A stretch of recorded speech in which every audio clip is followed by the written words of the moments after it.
Singapore joined Malaysia in 1963 for a more promising future. Non-Malays, led by a Chinese politician Lee Kuan Yew, agitated for a Malaysian Malaysia where all races would be equal. We want to raise their standard of living, and we will, and faster than they can.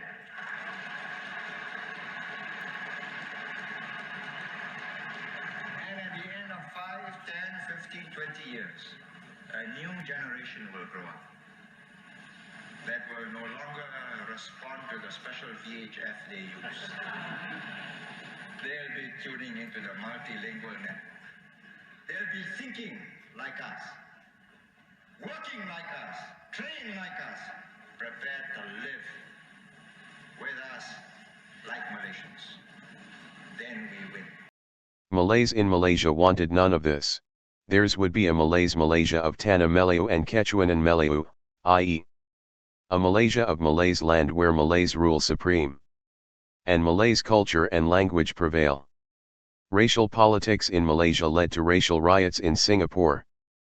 Singapore had to leave Malaysia to become an independent nation in 1965.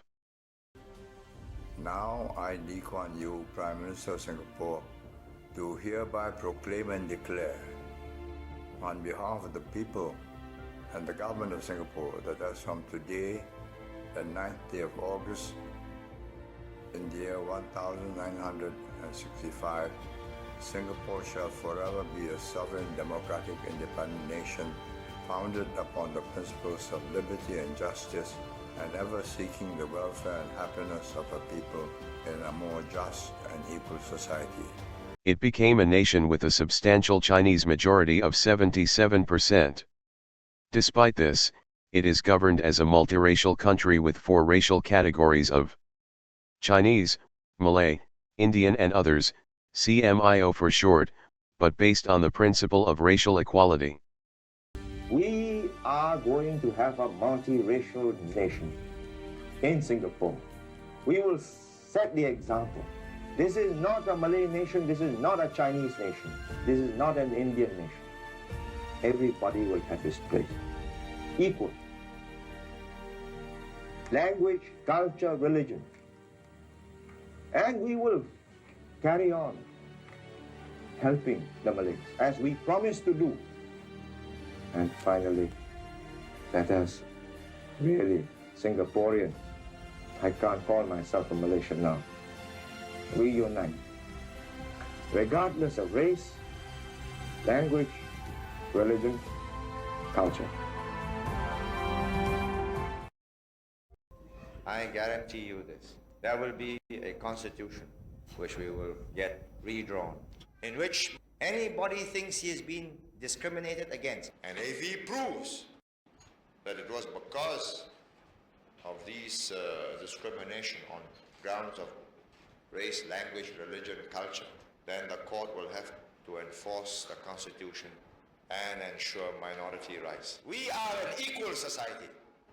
You are equal to me, I am equal to you. When we say equal, we really mean equal. Racial equality was written into the Constitution. One people regardless of race, language, religion in National Pledge. After independence, Singapore's first priority was survival. All was quiet on the racial front. Racial matters took a backseat. A Chinese had led Singapore to independence. The Chinese majority were left to lead the nation. Chinese majority rule was not questioned, let alone challenged. Beginning of 1980s. Singapore economic on a firmer footing, there was a significant political change.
The JBJ saga led to a deep change in politics in Singapore. It became more racial. Indians perceived the treatment of JBJ as one of racial prejudice and discrimination against the Indian race. Indians began to lead the racial fight against LKY, the PAP and the Chinese majority. Slogans frequently used by the Indians. Indians and other racial minorities are being victimized. There is no racial equality in Singapore. Chinese majoritarian. Abolish the racial categories of Chinese, Malay, Indians and others, CMIO. Race blind, post-racial, one people Singapore. Even Chinese who were politically opposed to LKY and the PAP joined in to attack perceived PAP's racist politics. Now, which party insists on keeping race on our identity cards despite repeated calls to abandon such a practice because it only accentuates the division among Singaporeans? Which party was the one that said that some Singaporeans, older Singaporeans, are not ready for a non-Chinese prime minister? Which party introduced self-help groups like CDAC, Mendaki Sinda, and the Eurasian Association because it said that the Chinese would be more likely to help fellow Chinese, the Malays likewise, and so on? Moreover, the PAP had used Indians in its ranks to fight against JBJ. This came at a price. They expected reward not only for themselves but also their race. These prompted the PAP to pursue policies to prove that it was not racist. PAP responses. Make Singapore a more open, cosmopolitan city with a more racially diverse population. Use of English language become more prevalent. Results. Singapore become a more Anglophone nation with a more diverse population of more Indians and others. In 2005, Singapore signed the Comprehensive Economic Cooperation Agreement with India. This opened Singapore to a flood of Indians getting employment in Singapore. Suddenly they were everywhere. On the streets, in the residential neighborhoods, business parks, industrial estates, commercial centers, financial centers. It felt like an invasion. They replaced Singaporeans in high-paying jobs to the extent that the average income of an Indian family became the highest among the major races in Singapore. The proportions of Indians in the residential population jumped, at the expense of the Chinese. Are Indians satisfied? No. Instead, Indian racism surfaced. Now, they consider their Indian race to be more superior than the Chinese. Indians consider their achievements as hard-fought victories for their race. They want more. They begin to question the proportion of ethnic Chinese in Singapore, using the derogatory term China to refer to Chinese. They challenge Chinese majority rule. They demand for more political power, from ministers to prime minister to president. They even went international with their grouses. They wrote to the UN to complain about racial policies of the PAP government in Singapore. A UN official was in Singapore for a brief period of time and wrote a damning report on Singapore's racial policies. The Indians were most pleased about this. But the Singapore government gave a robust response to the report. Those racist verbal attack by the racial minorities on the Chinese majority goes unabated. They are always the victims and the Chinese the perpetrators of racism. Their most persistent attack is on the predominance of the Chinese majority. They deploy various ruses to reduce it. These come as political and social ideologies of diversity and inclusiveness. Another is mixed marriages. Chinese females to non-Chinese males, especially Indian males.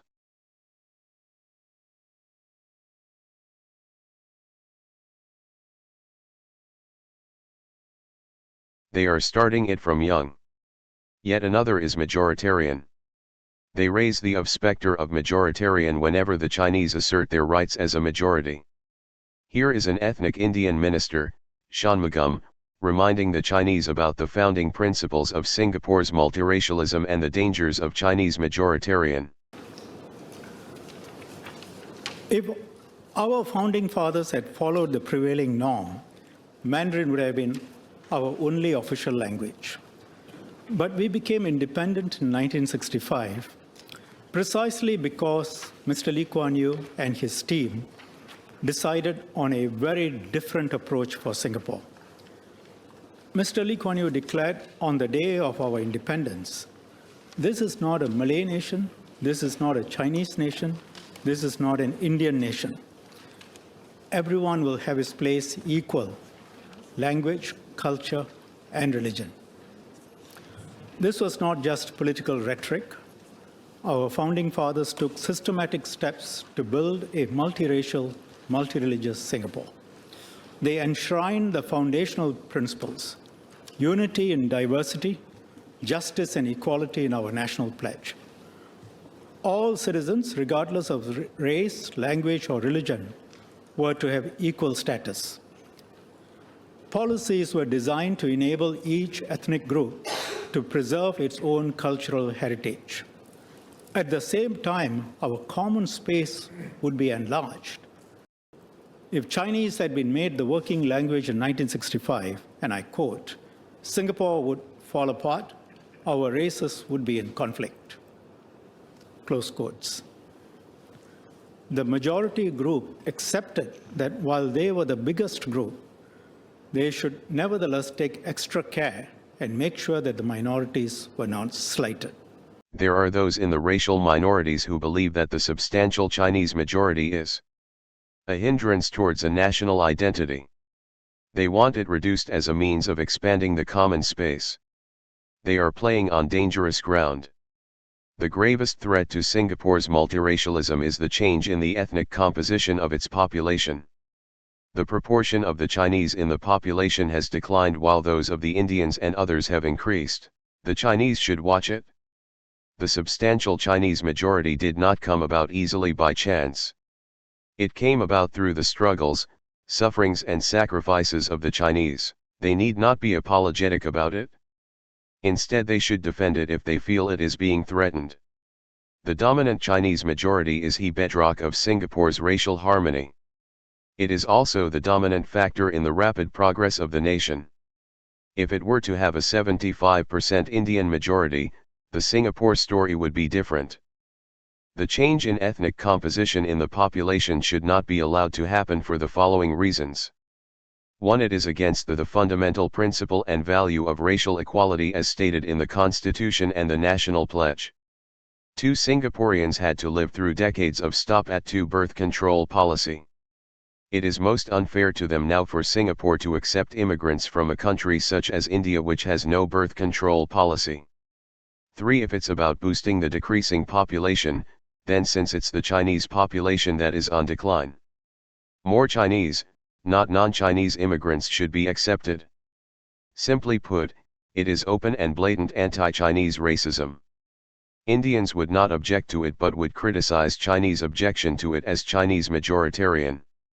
And that's baloney. The change in ethnic composition is a step backward for Singapore. The ethnic composition of Singapore's population should remain as it was at independence. Changing it would be disaster in progress. Forward Singapore should address this issue before Singapore can move forward.